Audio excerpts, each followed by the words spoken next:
Assalamualaikum warahmatullahi wabarakatuh. Perkenalkan, nama saya Farid Salikin. Di sini, saya akan menjelaskan mengenai ayat jurnal penyesuaian. Selamat menyimak ya teman-teman. Ayat jurnal penyesuaian adalah jurnal yang dibuat untuk menyesuaikan saldo-saldo rekening yang ada di neraca saldo menjadi saldo sebenarnya untuk setiap periode. Dalam ayat jurnal penyesuaian terdapat 5 kategori jurnal penyesuaian. Yang pertama adalah prepaid expense atau biaya dibayar di muka. Kedua, ada unit revenues atau pendapatan diterima di muka.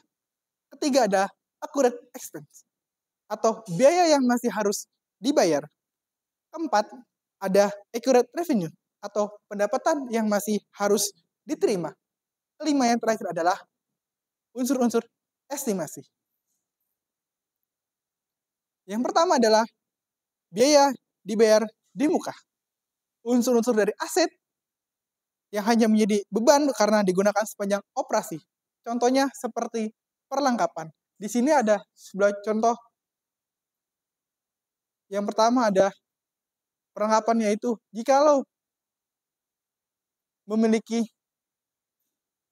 aset senilai 2.400.000 dikurangi yang sudah terpakai 1.440.000, maka 2.400.000 dikurangi dengan 1.440.000 adalah 960. Maka jurnal untuk ayat jurnal penyesuaiannya adalah yang pertama, didebit beban perlengkapan terhadap perlengkapan senilai 960.000.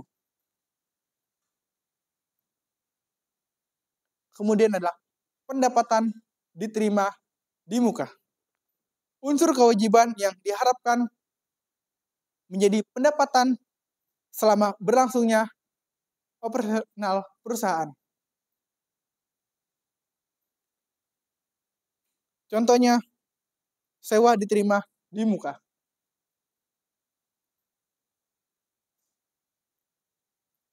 Kemudian, yang ketiga, biaya yang masih harus dibayar. Biaya atau yang terjadi akibat dari jasa yang telah diterima tetapi belum dicatat. Contohnya adalah upah yang masih harus tertunda, seperti utang karyawan, seperti di contoh yang berikut ini. Perusahaan memiliki beban yang masih harus dibayar, contohnya seperti beban gaji, dan perusahaan tersebut memiliki utang terhadap karyawannya, jadinya utang gaji. Jadi di debit adalah beban gaji tersebut, beban perusahaan tersebut menambah, dan utang perusahaan tersebut bertambah senilai Rp225.000. Kemudian ada pendapatan diterima di muka. Unsur kewajiban yang diharapkan menjadi pendapatan selama perusahaan berlangsung. Contohnya adalah perusahaan rental, yaitu sewa rental atau sewa diterima di muka. Kemudian ada pendapatan yang masih harus dibayar. Pendapatan yang telah dimiliki oleh perusahaan, tapi perusahaan belum menerima uangnya. Contoh, perusahaan telah memberikan jasa namun belum menerima pembayaran. Kelima adalah unsur-unsur estimasi. Beban-beban penentuan jumlahnya berdasarkan estimasi. Beban penyusunan adalah alokasi biaya aset tetap. Contoh beban penyusutan.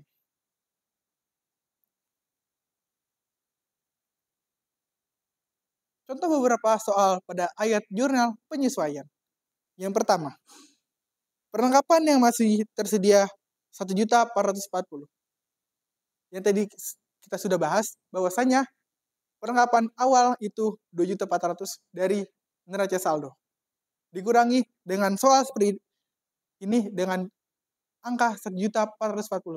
Maka 2.400.000 dikurangi 440.000 1.440 menjadi 960.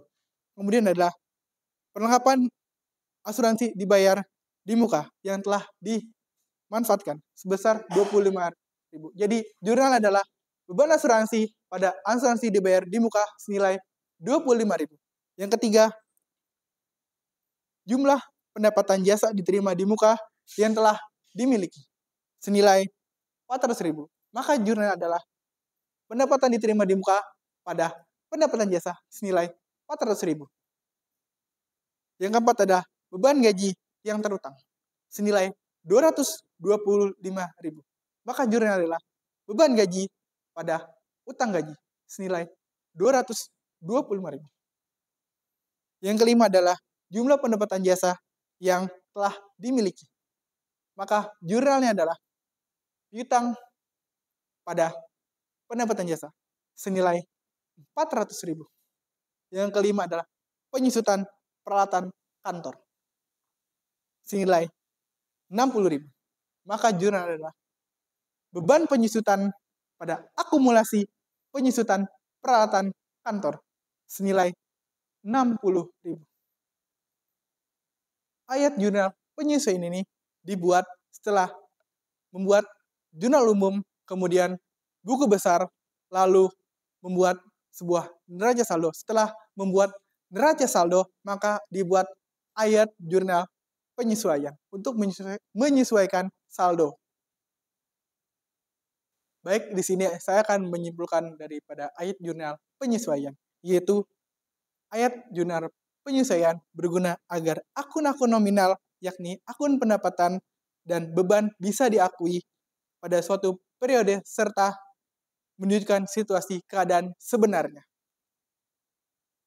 Mungkin itu saja yang bisa saya sampaikan pada kesempatan kali ini. Kurang lebihnya saya mohon maaf. Jangan lupa like dan subscribe. Wabillahi taufiq wal hidayah. Wassalamualaikum warahmatullahi wabarakatuh.